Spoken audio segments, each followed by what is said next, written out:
Bharat food company limited అనేది it's a simple fruit processing industry. చాలా నేర్చుకున్నాం, చాలా ఇంప్లిమెంట్ చేసాం and we are progressing well and it gives immense satisfaction.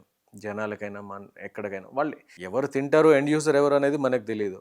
But ఎవరు తిన్నా కూడా మన ప్రోడక్ట్ బాగుండడం అనేది, రిపీటెడ్ ఆర్డర్స్ రావడం అనేది అది మనం చూడగలిగేటువంటి సాటిస్ఫాక్షన్ స్కేల్.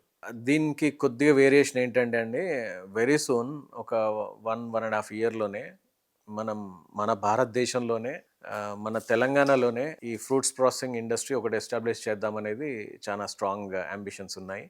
ఇక్కడ సీజనల్ ఫ్రూట్స్ ఏవి వస్తాయి అవి, ఇంక్లూడింగ్ బనానా అండి. బనానా అయితే perennial, including banana, dehydrated Kashmir నుంచి యాపిల్స్, డిహైడ్రేటెడ్ మ్యాంగోస్, మన దగ్గర మ్యాంగోస్ కానీ పైనాపిల్స్ కానీ ఎవ్రీ ఫ్రూట్ డిహైడ్రేట్ అయ్యాక దాని డిమాండ్ చాలా ఎక్కువగా ఉంది. So compulsory with in 1.5 year మనం ఇండియాలో కూడా ఒక ఫ్యాక్టరీ ఎస్టాబ్లిష్ చేస్తున్నాం. ఎందుకనంటే ఇండియా నుంచి కూడా ఫ్రీ ట్రేడ్ అగ్రిమెంట్స్ అవుతున్నాయి, యూకేకి అవుతున్నాయి, యూరోప్కి కూడా అవుతాయి, దే ఆర్ ఇన్ ప్లేస్.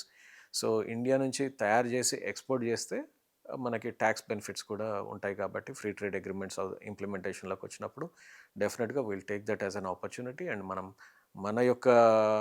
ఇక్కడ నుంచి we hail from this country కాబట్టి మనం ఇక్కడ చేయాల్సిన న్యాయం కూడా చేయాలి. తప్పకుండా ఇక్కడ కూడా ఉపాధి కల్పించాలి. అటువంటి ఆలోచన చాలా స్ట్రాంగ్గా ఉంది.